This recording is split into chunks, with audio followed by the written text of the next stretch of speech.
Quem me roubou de minha terra não me trouxe só. Trouxe comigo meu saber, meus costumes, minha crença. Não alimentei ódio, não dei luz ao preconceito. Corpo escravizado, espírito livre. Não aprisionaram minha habilidade em colher na dor a vontade de resistir, me reinventar, de camuflar minha essência espiritual. Me deram outra vida, me deram outra família, me deram outro nome. Mas de África, guardei o sentimento de comunhão e fraternidade, o pensamento de união, de liberdade. Banto sou eu, é você, somos nós.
Mushimazangue, Lundamamãos.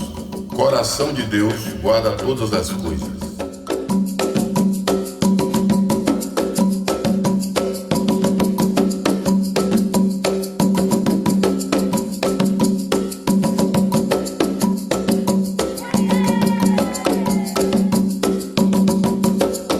Banto é todo aquele povo africano que vive do sul do Saara, né? Do Saara do Atlântico ao Índico. Para se ter uma ideia, a África tem 54 países. Até 2 anos atrás eram 53, agora com a divisão do Congo são 54. Algumas ilhas e alguns territórios. E a maior parte mesmo desses países estão onde se diz que é cultura banto, que foi uma designação dada por um holandês e depois confirmada por um alemão, né? Sem olhar a diversidade que existia, a multiplicidade que existia de seres e fazeres de todo aquele povo que estava no sul do Saara. Só em Angola tem 9 etnias principais. Lá se encontra o Bakongo, lá se encontra o Chokwe, lá se encontra o Ganguela, lá se encontra o Kwanyama, lá se encontra o Mukubau, lá se encontra o Ovimbundo, que é o Umbundo, né? São cerca de 500 línguas, hoje consideradas 500 línguas, faladas em todo esse território. Mas entre essas línguas que mais se destacaram foram as línguas faladas no antigo reino de Ndongo e no reino do Congo. Que línguas são essas? O Kikongo, o Kimbundo e o Umbundo. São 3 línguas principais, são línguas litorâneas, tipologicamente muito próximas. Elas eram provenientes do mesmo tronco linguístico chamado proto-banto, que é falado no continente africano há mais de 5.000 anos. Intu significa pessoa, ser. E o prefixo ba é plural. Então, pessoas, seres, comunidades, sociedade. Então, quando se refere ao povo banto, ou aos povos bantos, porque são diversos, entendeu? Significa isso, não é uma etnia, não é uma raça, entendeu? É só para identificar que são irmãos falantes da mesma língua, provenientes do mesmo tronco linguístico. Do ponto de vista do pensamento, do que a gente pode chamar de filosofia dos povos bantus, há uma contribuição muito grande para nós, muito bonita, que a gente, nesse momento, considera ainda mais preciosa, não é? Eu me refiro ao famoso conceito de Ubuntu, que é a ideia da solidariedade que deve haver entre todos os humanos, não é? A ideia generosa da partilha, não é? Da consideração pelo outro. Isso é uma participação efetiva na construção do português que falamos, na construção da nossa cultura, na construção da nossa identidade brasileira.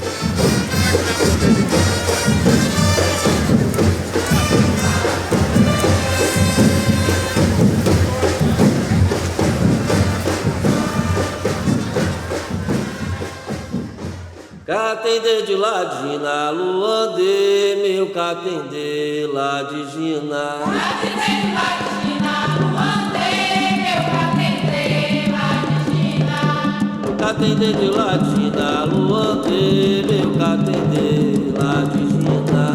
Mutima é na velha, ni é quem rane, ni é toque veneneto. O coração humano não se contenta com pouco nem com muito.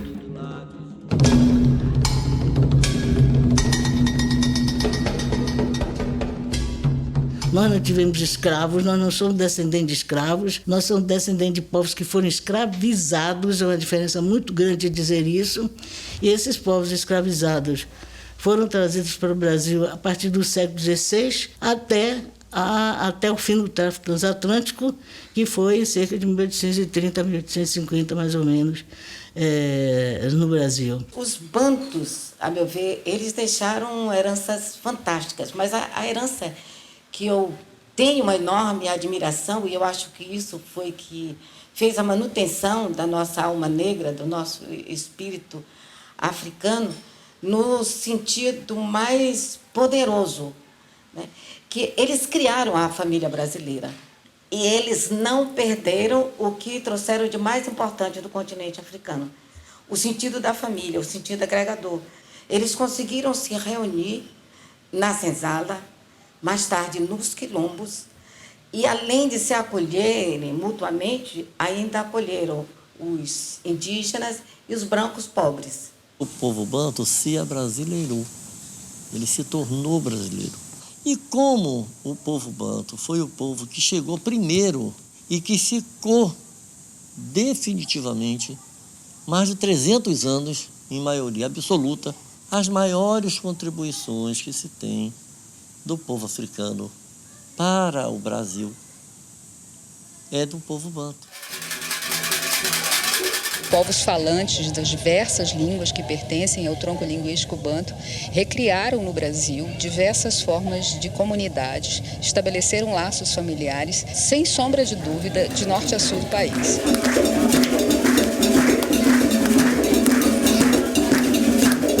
Está presente em todas as dimensões de nossa vida, podemos dizer assim, na dimensão religiosa, na sua coreografia magnífica, nas suas danças, na sua música, a musicalidade banto nos acompanha.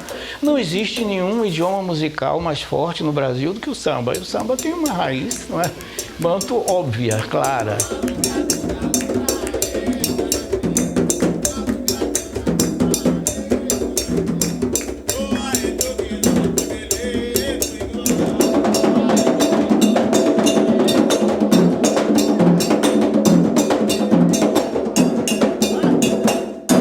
A mesma coisa que aconteceu com Joana d'Arc na França, que foi queimada em fogueira viva.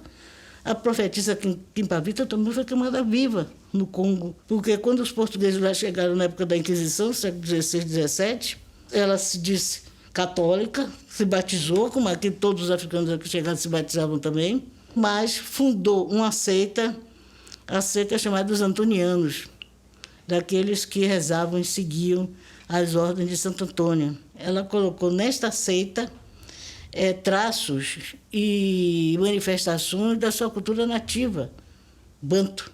E os portugueses viram isso como heresia e uma grande ameaça à Igreja Católica que estava sendo implantada lá. E os seus seguidores, acontecia com os seus seguidores, eles foram enviados como escravos para o Brasil e fundaram a Igreja do Rosário dos Pretos e fundaram todas as congregações do Rosário dos Pretos que existem hoje em todo o território brasileiro.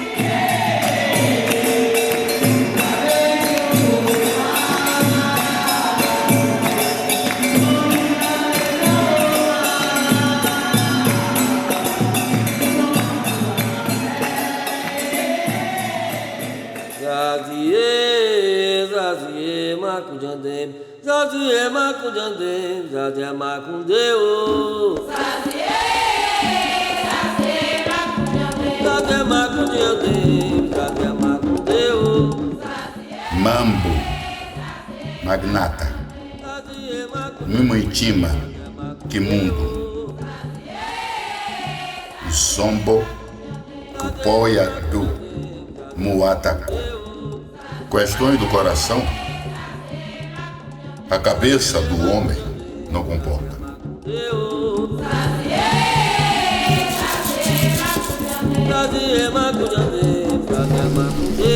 A tradição banto, ela se espalha, ela é muito rica, mas muito pouco conhecida, porque ela se misturou de uma forma muito profunda na experiência da vida brasileira. O Brasil, ele foi construído de uma forma extremamente importante sobre essa tradição banto, nas suas mais variadas formas. Isso é inegável. Muitas das experiências, das tradições populares, das festas, das formas de vestir, das comidas e a própria existência do candomblé, né? O próprio nome candomblé tem uma matriz banto importante.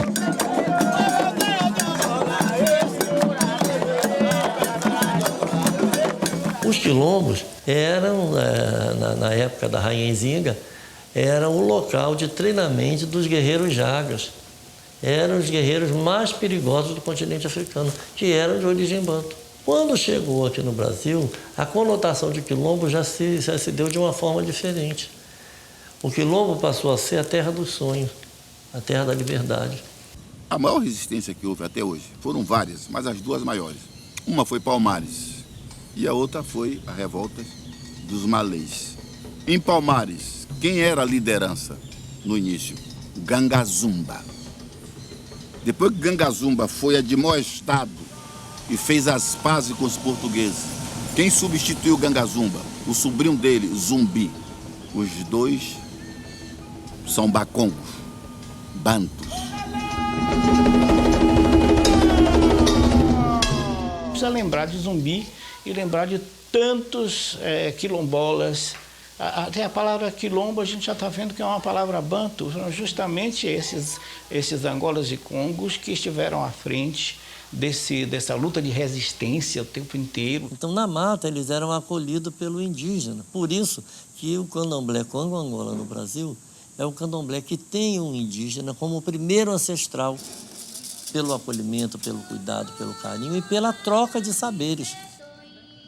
Não é todo dia que a gente tem a felicidade de ter a ancestralidade batendo a nossa porta. Sejam bem-vindos.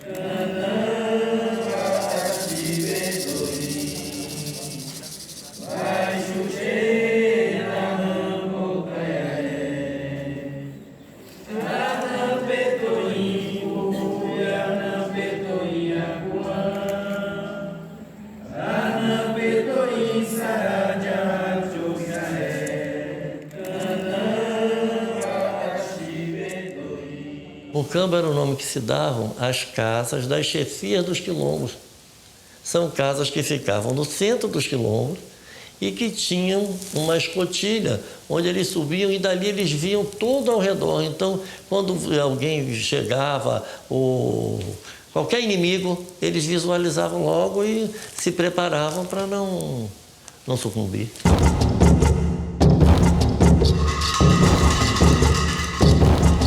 Quando é que foi Palmares? 1635 a 1695, 60 anos.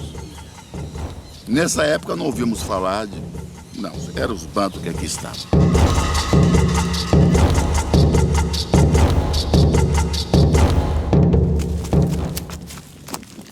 Indembureza, belequenda maiogue, bambulo sema, belequenda maiogue, indembureza.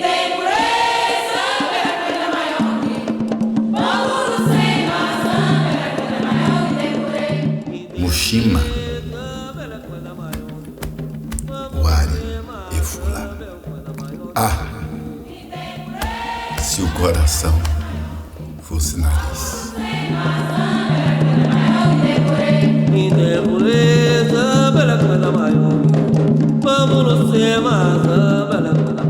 Quando eles vieram para cá, eles foram os responsáveis pela introdução do processo de agricultura, de mexer com a terra, das ferramentas, da enxada do ancinho. da forja do ferro, entendeu? Eles é que foram os responsáveis por trazer isso tudo para cá. E é óbvio que quem mexe com a terra, planta. E é óbvio que quem planta, cozinha. Então daí vem a tradição culinária, porque a maioria das negras que ficavam na senzala, elas eram de origem banto. Nós entramos no supermercado, encontramos na área de hortifruti granjeiro, nós encontramos o quê? Maxixe, jiló, moranga, dendê, tudo isso veio de Angola para cá. Eu me alimentei praticamente o tempo todo de comida africana. E eu vejo que os ingredientes são os mesmos, as misturas são diferentes. Então é muito próximo, você tem aquela mistura, né, mas utilizando outros animais, às vezes você tem um milho, que eles estão ali o tempo todo utilizando o milho, mas lá o milho deles é batido mesmo e feito, como é feito aqui nas casas de terreiro. E feijão, né? Coisas que a gente utiliza aqui o tempo todo, eles se alimentam lá e foi algo que assim que para mim eu me senti em casa, né? Porque a comida é muito parecida com a nossa comida, claro, é evidente.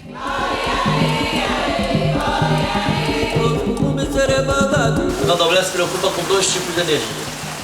A primeira energia é a energia espiritual, que você consegue se reabastecer, se fortalecer através da frequência, os rituais, através de uma série de fatores religiosos. E a outra parte que também te mantém em pé é o que você come, é o que você se alimenta. Você vai entrar numa cozinha. Se você não está com o seu coração bom, não entre. Porque você vai passar aquele amargor para a pessoa que vai comer aquilo que você fez.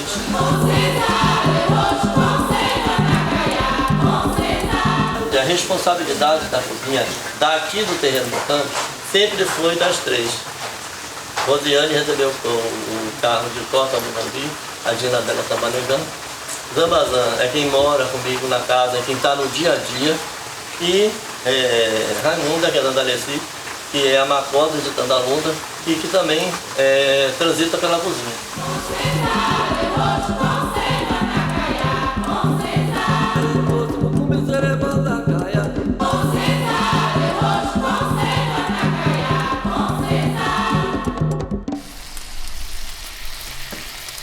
Todas as casas aqui do candomblé, pelo menos a maioria delas, agora no mês de junho, elas fazem a feijoada de Porto no Fundo, no meu caso, e Ogum na tradição iorubá. E essa feijoada, ela teve origem no terreiro de seu Procópio de Ogunjá. Diz a lenda que ele fez uma feijoada, e aí, quando a feijoada estava pronta, chegou um filho de santo, daqueles que não vão ajudar, que não ficam na casa, e aí ele pegou e falou assim, olha, de castigo, ele não vai comer a feijoada. Quando o menino foi embora, o Ogum tomou o Procópio e falou assim, agora ele vai chamar o menino, vai fazer uma feijoada e oferecer a ele sozinho, porque comida de candomblé é para ser dividida com todo mundo, com quem faz, com quem não faz, com quem vem, com quem não vem. A feijoada de Ogum é isso que as pessoas muitas vezes fazem sem saber a origem, sem saber porquê, acham que é a comida do santo e fazem uma comida votiva. Eu estou permitindo essa filmagem aqui porque essa comida ela não é uma comida sagrada, não é uma comida votiva, é a comida que eu fui escolhido por imposto para fazer. É a única vez, né, em todo o calendário de festa da casa que eu venho para a cozinha.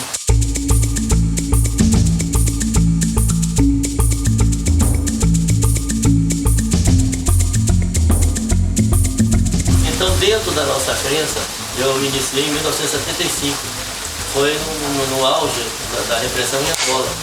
Eu me lembro que nós rezávamos para todo mundo, pedindo que desse paz em Angola, que resolvesse a coisa da independência. E você vê, por que isso? Por que essa devolutiva da gente? Porque nós recebemos isso de lá. E hoje, o outro lado do oceano não tem mais nada para nos oferecer, e nós, dentro dos terreiros de candomblé, conseguimos preservar isso que para nós é um tesouro.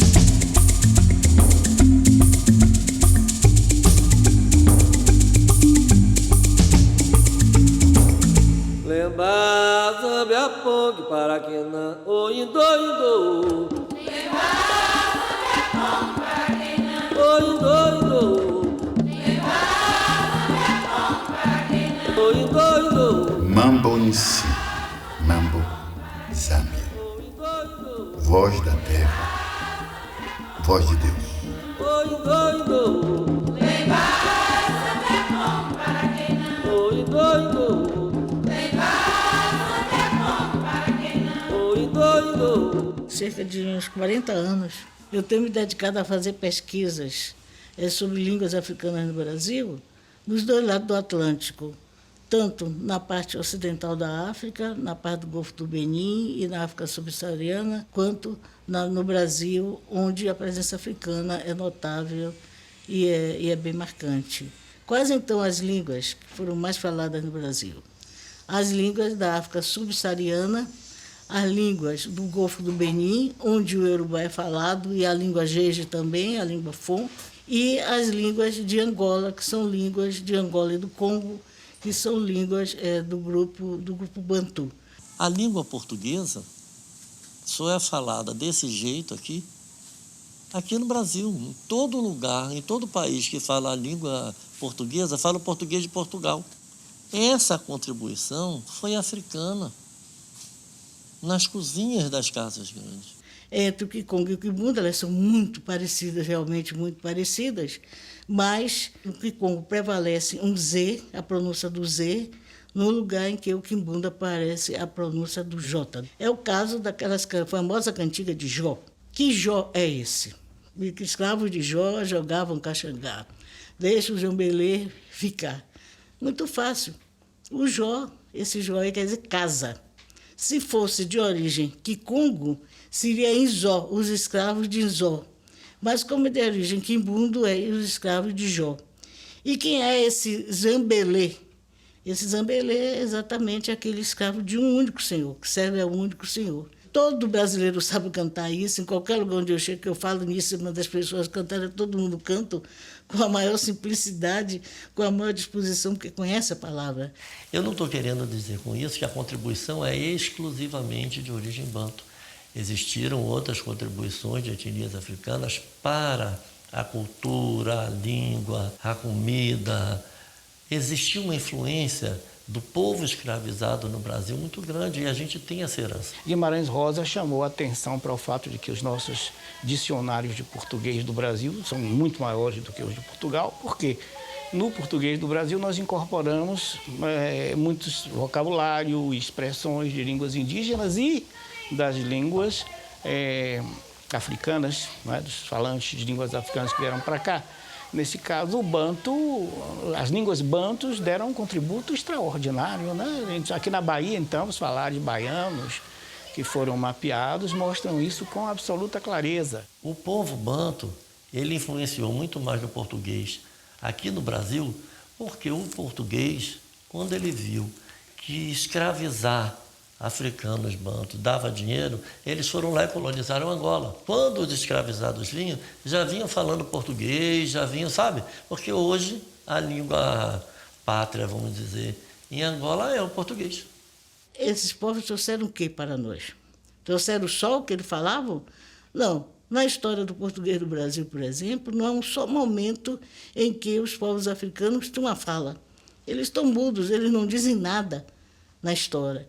E é esse levantamento que eu tenho feito, que eu tenho tenho dito há 40 anos que eu tenho chamado a atenção para essa invisibilidade das línguas africanas na construção do português do Brasil. E eles foram obrigados a falar esse português arcaico, esse português de Camões, de qualquer maneira, de qualquer forma. E, claro, que qualquer indivíduo que aprende uma língua estrangeira transfere para essa língua estrangeira que ele aprendeu os hábitos articulatórios da sua pronúncia nativa. Eu disse uma banda de maçã. Reggae, reggae, reggae, reggae, reggae, reggae. A palavra não é reggae, a palavra é reggae. Mas no Brasil, na pronúncia baiana e na pronúncia de Gilberto Gil, ficou reggae e até hoje nós cantamos reggae. Onde quer que você vá, que você fica reggae. Como houve uma coincidência no encontro das línguas negro-africanas como o português arcaico, houve uma acomodação para mais ou para menos de africanização ou de aportuguesamento. Mas existe uma coisa fundamental que caracteriza o português do Brasil, onde quer que seja, onde que ele esteja.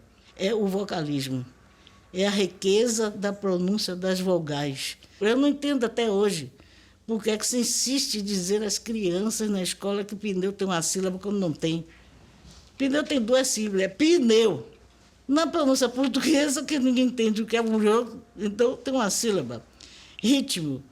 Quantas sílabas tem ritmo? Então a gramática normativa diz que ritmo tem 2 sílabas. Quando não tem, para a gente ele tem 3 sílabas, é ritmo e não ritmo.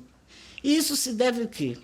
Se deve exatamente a essa coincidência na estrutura das línguas do grupo banto, que não tem, as línguas do grupo banto, as palavras não têm grupo consonantal, os grupos consonantais são desfeitos, porque nós pronunciamos todas as vogais, sempre, e onde não há vogal nós sempre colocamos, e às vezes enfatizamos até essa colocação.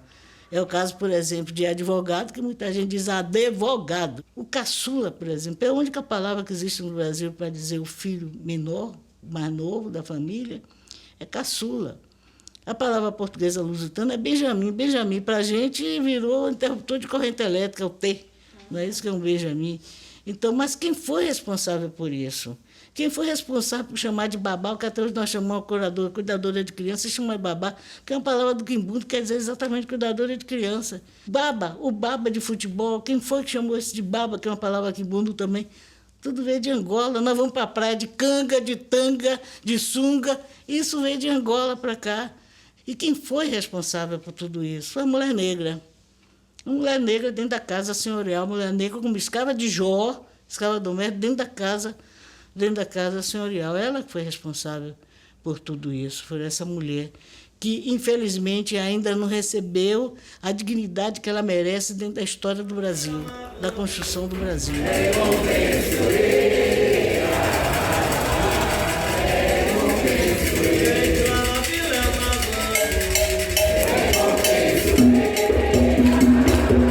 É um verdadeiro monumento linguístico dos terreiros Angola, que me atraiu muito, a chamada tabela, que é uma espécie de ofício religioso, não é?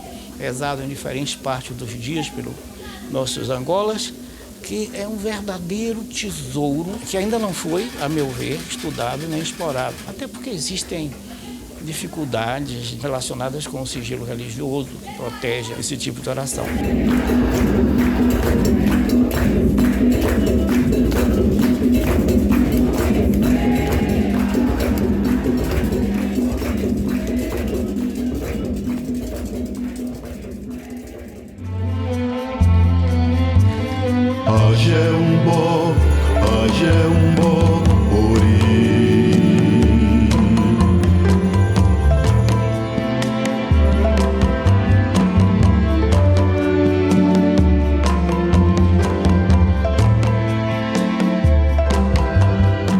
Likova likangazangue, muito limonho pode cutuyacó. Nó que Deus amarra, o homem não pode desamarrar. Uri defina meu caminhar, meu prosseguir, o que será, de quem será, do encanto, do encantado, a coluna, a G1 a coluna. A religião está presente em todo o princípio evolutivo da humanidade. Todos. Não existe povo que a religião não preceda o seu desenrolar natural. O estudo de Deus, quem quiser chame de Deus, quem quiser chame de natureza, quem quiser chame o que quiser, mas o estudo dessa força é a necessidade que nós temos de entender a natureza da qual nós fazemos parte, que nós somos o meio ambiente. Candomblé vem de candombilé, que significa lugar de oração. Os orixás são pessoas humanas que sobreviveram, são reis, rainhas, e os inquices não, os inquices são forças da natureza. Então não tem uma representação antropomórfica. Quando se organizou o culto banto, que antes era candomblé de caboclo, na verdade, era batuque, como até hoje tem no Rio Grande do Sul. Então, quando se organizaram os cultos, os candomblés dito banto, que não existe candomblé congangola, chamado corretamente congangola, o que aconteceu? Eles precisavam, para se mostrar, para fazer essa apresentação de uma figura antropomórfica dos inquis, tomaram emprestado de quem? Dos iorubás. E os iorubás, por sua vez, tomaram emprestado as roupas, a parafernália, capacete, tudo de quem? Dos ibéricos, dos portugueses.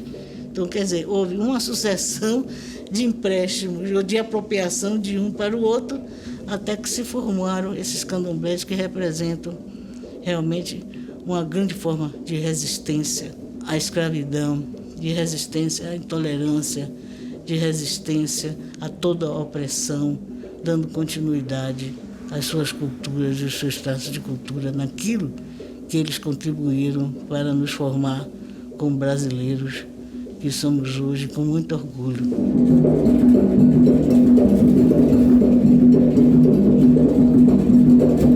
As pessoas confundem muito o candomblé. Não é africano, o candomblé é brasileiro. A origem dele, a raiz é africana.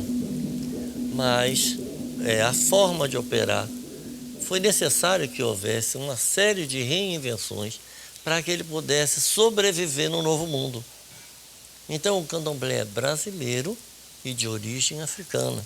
Que, na verdade, no Brasil não existe candomblé banto. O que existe no Brasil são candomblés de raízes históricas trazidas do reino do Congo e do Indongo e que, mais tarde, essas raízes passaram a ser chamadas de bantu. Foram os terreiros de candomblé os responsáveis pela manutenção das tradições religiosas que aqui chegaram. Aqui na Bahia destaca-se, bem, tem o terreiro Tombenci, que é um dos mais antigos, de Lemba Mogi, né, que foi fundado por Maria Neném, no século XIX, e o terreiro mais recente, de muita importância, que é o terreiro no Campo, do Tata Anselmo. Fora dos muros do candomblé, ninguém sabe nada também. E quando eu falo não saber nada, é você saber de você. Quem é você? Você é uma composição de raças, porque o brasileiro é essa mistura, não adianta. É o indígena que é o dono da terra, é o africano que veio construir e o europeu que veio mandar. E essa é a construção do brasileiro em si, então não adianta.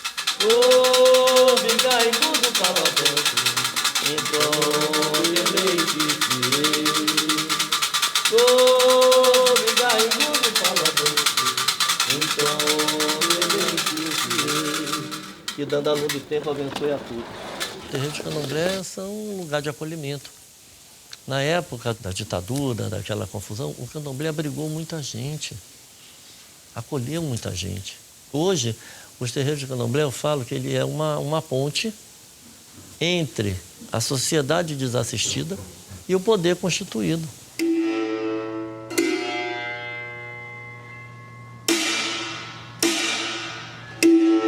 Religiosidade e cultura são coisas que se entrelaçam para o povo africano.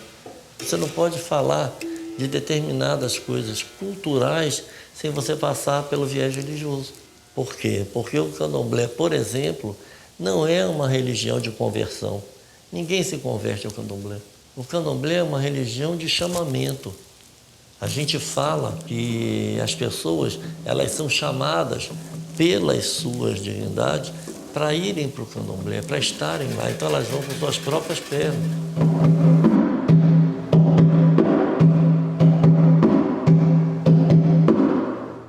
Como é que nós viemos para aqui, escravizados, e trazemos conosco toda uma pedra basilar da nossa espiritualidade? Que hoje em dia é culto de Xangô mesmo, pedra basilar do culto de Xangô, verdadeiro axé, veio para a Bahia. Culto brasileiro da cultura de Odé, do rito de Odé, que nós chamamos no Queto de Oxóssi, veio para a Bahia. O de Agué veio para a Bahia. O de Azansum veio para a Bahia. Por que veio? Porque não ficou no seu local de origem. Assim como nós viemos escravizados, não viemos sozinhos. Viemos com a missão. Ali já não dá para ficar. Isso extrapola a nossa percepção de vida, né? Afinal de contas, quem somos nós para poder falar do meio ambiente?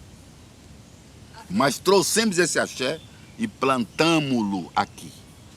Tanto sim que em 1977 ou 78, veio uma comitiva da Nigéria para ver o culto de Oxóssi aqui na Bahia, porque lá já não existia mais. Você não vê um processo de tombamento de um terreiro de candomblé como o tombamento de uma casa que morou uma autoridade lá no século não sei quando.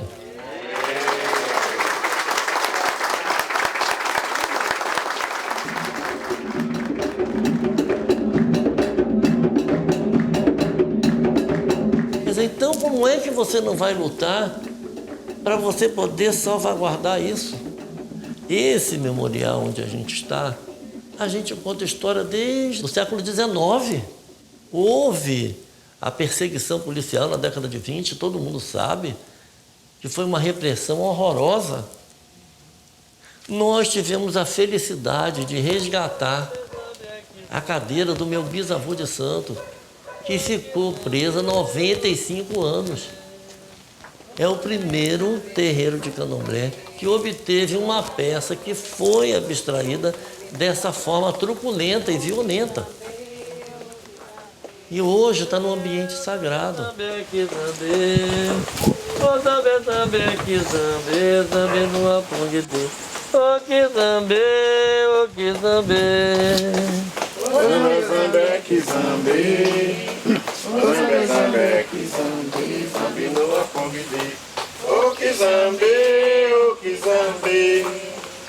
Seja bem-vindo, meu filho. No próprio continente africano, as religiões que são praticadas por todas as etnias, elas têm como base o culto à ancestralidade.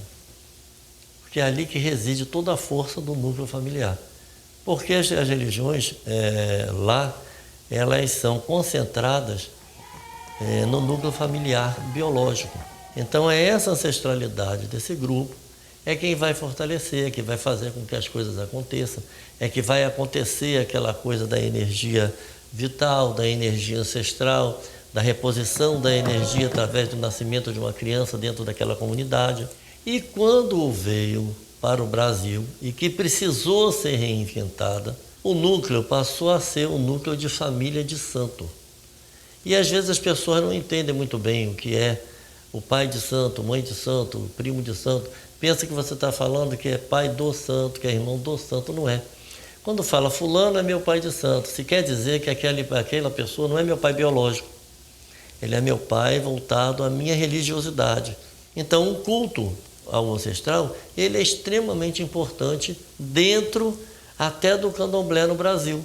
Os nossos antepassados bantus, eles simplesmente tentaram entender uma religião oficial que lhes era imposta, eles não tinham como rejeitá-la, não é? Era obrigatório, ele chegava aqui, era batizado, ou era batizado às portas do tráfico, mas eles tentaram entender essa religião, tentaram usando como interpretante os seus próprios códigos religiosos. Isso deu resultados muito interessantes. A criatividade religiosa dos bantus é espantosa. Isso tudo eles tinham um princípio ecumênico. Que a gente possa conviver numa sociedade tão plural e tão diversa, cultural e religiosamente, em paz. Como nós poderemos manter a tradição para o futuro? Todo mundo quer se iniciar para ser pai de santo, para ser mãe de santo, e não é dessa maneira. Às vezes não é daquela forma que você vai contribuir para a manutenção da tradição. É o pessoal que se inicia, mas não entra em transe. Você se confirma como tata ou como macota. Então, na própria confirmação, você recebe uma missão. Você é tata quinçaba, vai cuidar das folhas. Você é cota mulambi, você vai cuidar da cozinha. Você é cota Kididi, você vai cuidar das relações de paz e harmonia entre os irmãos de santo. Você é um tata Chicarangoma, você vai cuidar de tocar. Você é um tata Pocó, um tata Kivonda, você vai cuidar das oferendas animais. Ou seja, cada um tem sua importância para a manutenção do que foi instituído dentro do candomblé. Ao contrário do que acontece com as chamadas religiões do livro, eles nunca partiram do princípio de eu estou certo, você está errado. Não é? Eles admitiam a coexistência de códigos diferentes e também tentavam entender outro tipo de prática religiosa. Então a gente tem que se lembrar desse princípio, não é? Que os nossos antepassados negros, os bantos em particular, nos trouxeram. É preciso diálogo, é preciso convivência, é preciso admitir que o outro pensa de modo diferente e pode estar certo.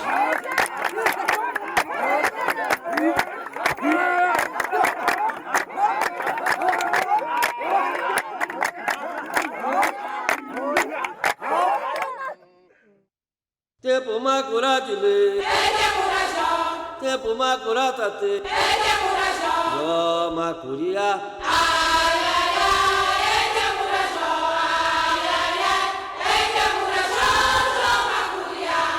Tempo macuratile, tempo macuratate, jo macuria.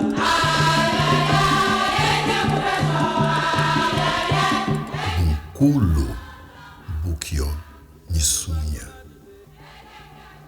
Mukati Muveze Kukanda. Fenômeno admirável, o do ovo. Carne por dentro, osso por fora. Tempo macuratile, tempo macuratate. Um brasileiro, sei lá, ele pode ser louro de olhos azuis, descendente de alemães, mas ele tem antepassados banto, queira ou não queira, porque na sua cultura tem um legado banto. O que o Brasil não sabe do que ele tem de banto é aquilo que ele não aceita. Há uma diferença. Como havia muita gente antigamente que era negro e não aceitava ser negro. Muita gente que era descendente de africano não aceitava o ser, mesmo nos tempos idos. Né? Porque o próprio africano mesmo aqui tinha também esse tipo de discriminação. Nós, brasileiros, nós somos herdeiros diretos dessa cultura banto. Entendeu? E é isso que nos deu uma certa africanidade e que deu ao povo banto no Brasil uma brasilidade, porque o povo banto se tornou brasileiro. O povo banto deixou para a gente muita coisa que tem uma essência poderosa, positiva. Quando você pensa, por exemplo, capoeira, né? Tem coisa mais bonita, mais plástica, né, do que capoeira. E sem pensar que capoeira é um ato de cuidado. Yeah! E a gente tava cantando. A capoeira, como elemento africano, ela traz para você o círculo. E nesse círculo se constrói uma unidade, onde ali todo mundo tem que pensar por todos. Todo mundo tem que aprender por todos. E isso se transforma num círculo familiar. Ali naquele espaço, ninguém é melhor do que ninguém. A capoeira, ela dá esse sentido. Isso é um potencial da cultura banto. É hora, camarada. Vamos embora, camarada. Capoeira é um instrumento completamente africano. Ela vem no corpo do africano, mas aqui ela, por conta do regime escravocrata muito cruel, a capoeira se transforma numa sagacidade, numa malandragem. A capoeira, ela dá a volta por cima e vira uma luta de liberdade, né? É uma palavra que vem do Tupi-Guarani, mas a sua instrumentalização de movimentação e o que ela traz consigo são elementos bantos.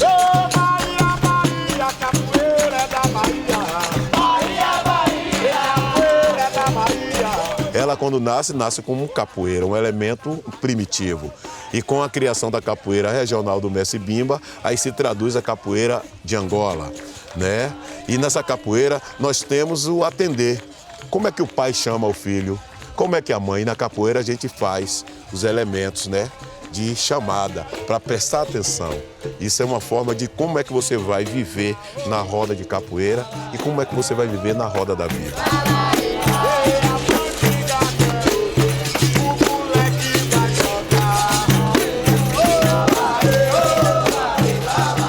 A música, ela é que nem a chuva, onde ela cai, ela toma a forma desse lugar. E durante um tempo que eu fiquei na África, eu fiquei pesquisando lá praticamente 40 dias em tribos africanas, até mesmo para poder fazer essa comparação, entender um pouquinho da nossa linguagem, da linguagem, né, como eu falo de formas, né, estou falando de formas. Então eu vejo que a influência, quando a gente fala isso aqui no Brasil, é 90% da nossa música, para não dizer 100% da música brasileira, tem o pé totalmente na África.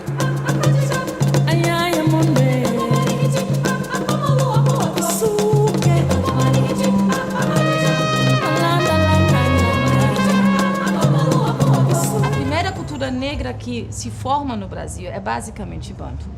Então, isso impregna a cultura brasileira de um sentido muito profundo, né? Inclusive nas misturas, ou seja, onde os elementos bantus se misturam com os indígenas, com os europeus. Então, a gente vê muitas confluências de musicalidades portuguesas com expressões bantu. Né? Porque os negros eles se apropriaram, na verdade, dos repertórios portugueses e transformaram do seu jeito. O mundo ele vem estudando muito a música africana, pela dificuldade que se tem de se entender a música africana. Né? Eu acho que a gente já entendeu praticamente tudo que se tinha que se entender da música europeia, entre aspas, né? Mas isso está muito claro para a gente. Então, essa música ela está sendo redescoberta e o mais interessante, ela está sendo estudada e está sendo levada para as universidades como um estudo hoje de algo que é realmente muito complexo.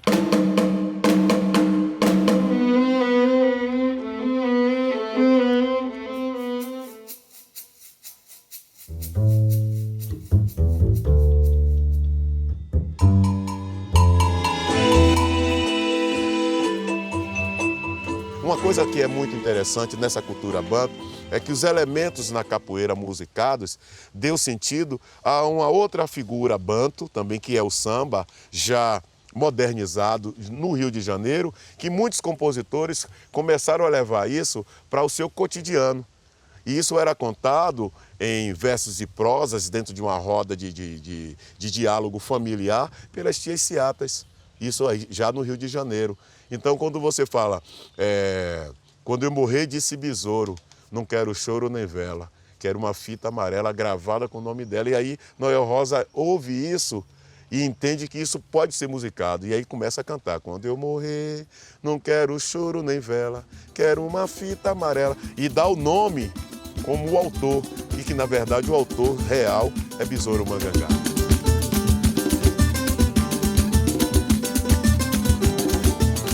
O termo batuque é genérico. Aliás, todos os termos musicais que se usam, né, normalmente na mídia, até na academia, são muito genéricos e não abrangem a complexidade. Então, assim, batuque é isso. Não, batuque é um termo genérico que pode ser milhares de coisas, inclusive uma forma de candomblé no Rio Grande do Sul, né? Até esse termo samba, ele é muito impreciso. A gente entende como uma espécie de continuidade dos que foi chamado de batuque. Em algum momento no século XIX, a gente vê nos registros históricos, surgiu o termo samba. Então, o samba, o ato de sambar, né? É isso que importa.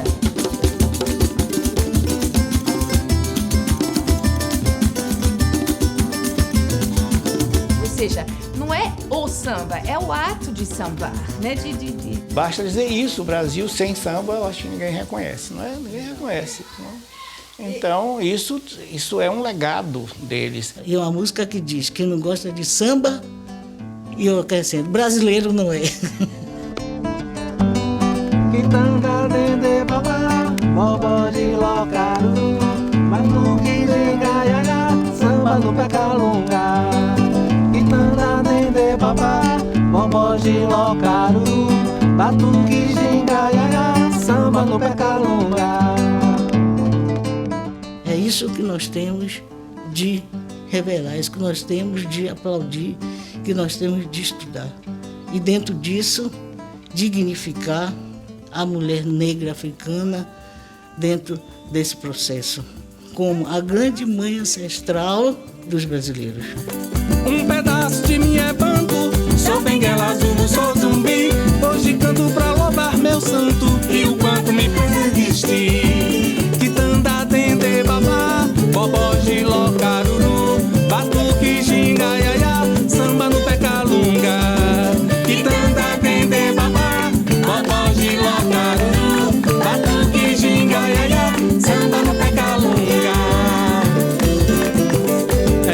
força de uma nação, batucando tambores em mim. Abençoa meu povo em Zambi, essa chama no meu coração.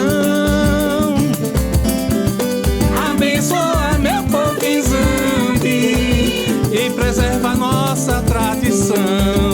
Quitanda, dendê, babá, bobó, giló, caruru, batuque, ginga, iaiá, samba no pé calunga. Quitanda, dendê, babá, bobó, giló, caruru, batuque, ginga, iaiá, samba no pé calunga. Banto é o suor que aduba o país, mãe que amamentou os filhos seus. É o samba no pé da raiz, a mão acolhedora de Deus.